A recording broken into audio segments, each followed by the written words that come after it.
अपनी चर्चा रखेंगे और इसके जो भी इन्होंने संघर्ष किया है वो आपके बीच में रखेंगे। अब मैं चाहूंगा कि हमारे राजेश गिरुटे साहब आप अपने वक्त रखें। फिर राजेश गिरुटे प्लीज।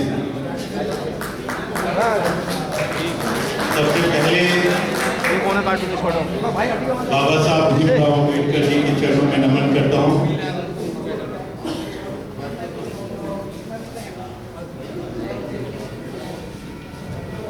बहुत ही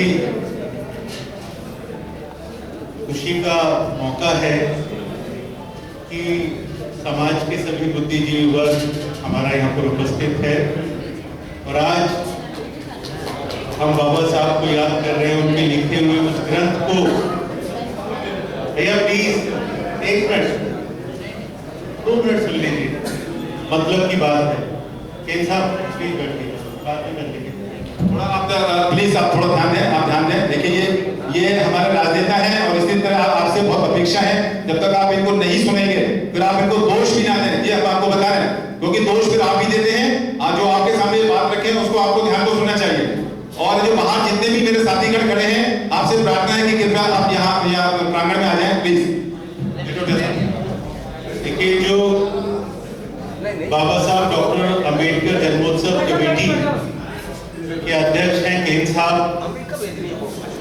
प्रकाश चौधरी जी, उत्तम सिंह जी, संजय नीरज जी, केन साहब और तमाम जितने यहाँ पर पदाधिकारी, मैं उनका तहे दिल से शुक्रिया अदा करता हूँ। आपको बधाई देता हूँ कि आपने बहुत सुंदर टॉपिक के ऊपर आज यहाँ पर लोगों को इकट्ठा किया।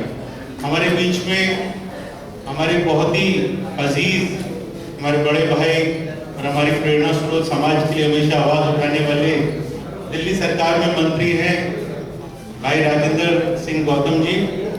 राजेंद्र पाल हम आपको राजेंद्र पाल जी, हम आपको हमेशा देखते हैं कि समाज के लिए आप मजबूत तरीके से आवाज उठाते हैं, दमदार तरीके से समाज के लिए लड़ाई करते हैं।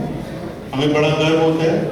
राजनीतिक पार्टियां हमारी कुछ अलग अलग हो सकती है, लेकिन जब समाज के लिए संघर्ष करने की बात है तो हम सब लोगों को एकजुट हो जाना चाहिए और मजबूती से उस विचारधारा के खिलाफ आवाज उठानी चाहिए।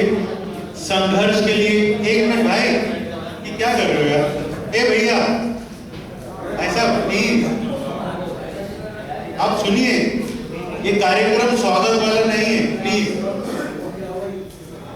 थोड़ी देर बैठ जाइए, 5 मिनट रुक जाइए। सबको दे दीजिए, सब पहन लेंगे अपने आप।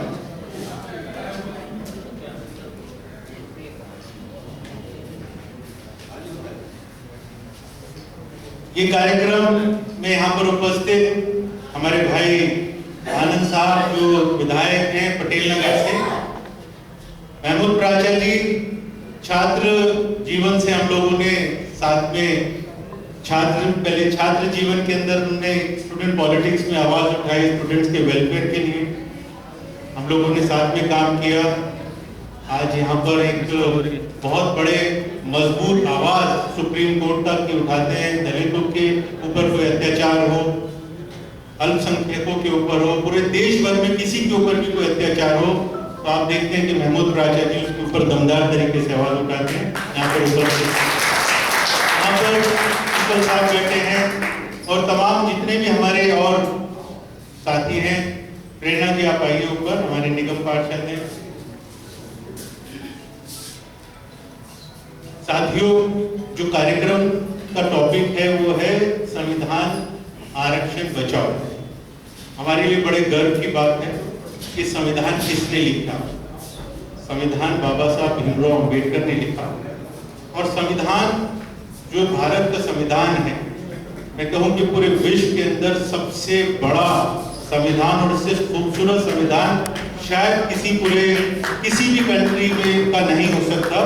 मुझे कहते हुए बड़ा गर्व महसूस होता है।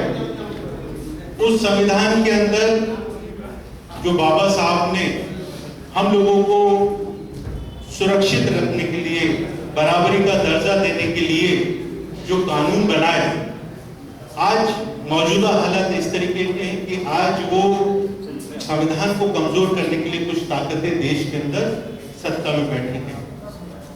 संविधान के अंदर अगर मैं सीधे तौर पे अगर बात करूं कि जो दलित समाज है, SC ST और जो बहुजन समाज है उसके ऊपर उसको बराबरी का दर्जा देने के लिए, उसको समानता का दर्जा देने के लिए, उन्नति करने के लिए, तरक्की करने के लिए और इज्जत से जीने के लिए जो अधिकार संविधान में दिया वो आरक्षण उसके अंदर एक महत्वपूर्ण बिंदु है। लेकिन आज जिस तरीके से योजनाबद्ध तरीके से एक साजिश के तहत देश के अंदर उस आरक्षण को खत्म करने के लिए लगातार प्रयास किया जा रहा है, उसके ऊपर हमें विचार करने की जरूरत है और जरूरत है कि सभी पॉलिटिकल पार्टीज के लीडर्स जो हैं एकजुट हो। हमारी राजनीतिक विचारधाराएं कुछ भी हों, लेकिन जब इस तरीके की बात है देश के अंदर कहीं पर भी किसी कोने में, तो वहां पर हम सब लोगों को इकट्ठा होना चाहिए, मजबूती के साथ में आवाज उठानी चाहिए, ताकि जो वहां की सरकारें हैं उनको पता चले कि जब समाज इनके समाज के ऊपर कोई उंगली उठाएगा तो उसका हाथ काटने के लिए भी अगर मैं बात कहूं, जो बाबा साहब ने हम लोगों के ऊपर अत्याचार होते थे, एट्रोसिटीज होती थी, उसके ऊपर एक सख्त कानून बनाया था। लेकिन पिछले सालों के अंदर हमने देखा कि उस कानून को कमजोर कर दिया गया और उसके पीछे देखिए आज क्या उसके रिजल्ट क्या निकल रहे हैं। हाथरस देख सकते हैं, आगरा देख सकते हैं, अभी कल परसों की बात है प्रयागराज देख सकते हैं किस तरीके से दलितों के ऊपर बलात्कार हो रहे हैं, अत्याचार हो रहे हैं, उनकी हत्या हो रही है और जो वहां की सरकारें हैं वो उसके ऊपर आंखें बंद करके बैठती हैं। उसके लिए मैं सीधे तौर पे कहूंगा हम सब लोग उसके लिए जिम्मेदार हैं। मैं गौतम साहब आप यहाँ पर उपस्थित हैं, आनंद साहब आप भी यहाँ पर उपस्थित हैं। मैं दिल्ली के ऊपर अगर बात करूं, मैं राजनीतिक बात नहीं करूँ, लेकिन यहाँ पर हम सामाजिक बात करना चाहते हैं। मुझे उम्मीद है कि आप उस चीज को राजनीतिक दृष्टि से ना देखकर एक सामाजिक दृष्टि से देखेंगे। केंद्र सरकार से जो संविधान में लिखा हुआ है उसके मुताबिक पूरे देश भर की हर सरकार को दलितों के, एससीज के डेवलपमेंट के लिए फंड एलोकेट किया जाता है ताकि दलितों के उत्थान के लिए, उनकी प्रोग्रेस के लिए, उनके डेवलपमेंट के लिए उस पैसे को खर्चा किया जा सके। दिल्ली के अंदर कई हजार करोड़ रुपया केंद्र सरकार से आया जिसे एससी सब प्लान बोलते हैं, लेकिन वो सही मायनों में उन कामों के लिए नहीं लगा जिस काम के लिए वो पैसा आया। क्योंकि आप मंत्री हैं, हमारे विधायक साहब यहाँ पर उपस्थित हैं और हम सब लोगों की भी अगर जरूरत पड़े कहीं पर राजनीतिक बंदिशें हो सकती है, लेकिन मुझे नहीं लगता कि गौतम जी जैसा कोई मजबूत मंत्री मतलब किसी भी तरीके से कमजोर महसूस करेगा अपने आप को। कहीं हमारी जरूरत पड़ती है, एज अ ऑपोजिशन हम लोग जा सकते हैं, सामाजिक संगठन हम लोग जा सकते हैं और इस बात को उठा सकते हैं कि जो दलितों का जो डेवलपमेंट के लिए पैसा है इसको उसी जगह पे लगाया जाए जिस जगह पे लगना चाहिए। उसी तरीके से जिस तरीके से यहाँ पर समाज का सबसे निचला तबका है दलित समाज का, भीमराव जी भैया इधर सुनिए, जो दलित समाज का सबसे निचला तबका है सफाई कर्मचारी। अभी बात हो रही है आरक्षण बचाओ, वहां पर तो 100% आरक्षण उनका है, लेकिन उनको वहां पे उसका आरक्षण खत्म करने के लिए उसको कॉन्ट्रेक्चुअल बेसिस के ऊपर कर दिया गया, उनकी तनख्वाहें नहीं मिल रही। तो इन सब चीजों के लिए हम सब लोगों को शायद उसके लिए आवाज उठानी चाहिए, चाहे वो सरकार में लोग बैठे हैं या सरकार के बाहर लोग बैठे।